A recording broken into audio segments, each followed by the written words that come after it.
Klarifikasi istri pemilik Vespa Pink usai suami disebut arogan ngaku anggota aniaya karyawan Zaskia Meka.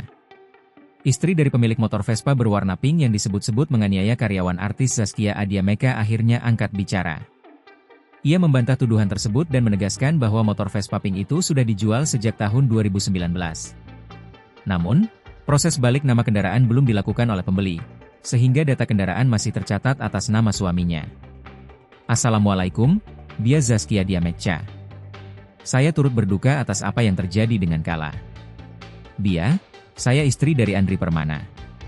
Kebetulan data pribadi suami saya di-share di sini, tulis sang istri kepada Zaskia, dikutip dari unggahan Zaskia di Instagram story-nya, Selasa, 23 September 2025. Ia menegaskan, tuduhan terhadap suaminya muncul karena plat nomor Vespa tersebut masih menggunakan identitas sang suami.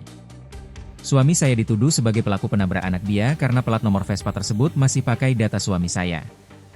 Vespa tersebut sudah kami jual dari 2019 lalu dan belum balik nama ke pembeli tersebut, tulis sang istri. Sang istri juga meminta agar netizen tidak lagi menyebarkan data pribadi dirinya maupun suaminya di media sosial. Jadi tolong netizen, jangan share data saya dan suami saya. Karena saya sudah tidak ada urusan apa-apa dengan pelaku dan setelah saya cek, Vespa itu sudah dijual lagi ke tangan ketiga A. Menanggapi klarifikasi itu, Zaskia Adya Meka menyampaikan permohonan maaf kepada sang istri pemilik motor Vespa Pink tersebut.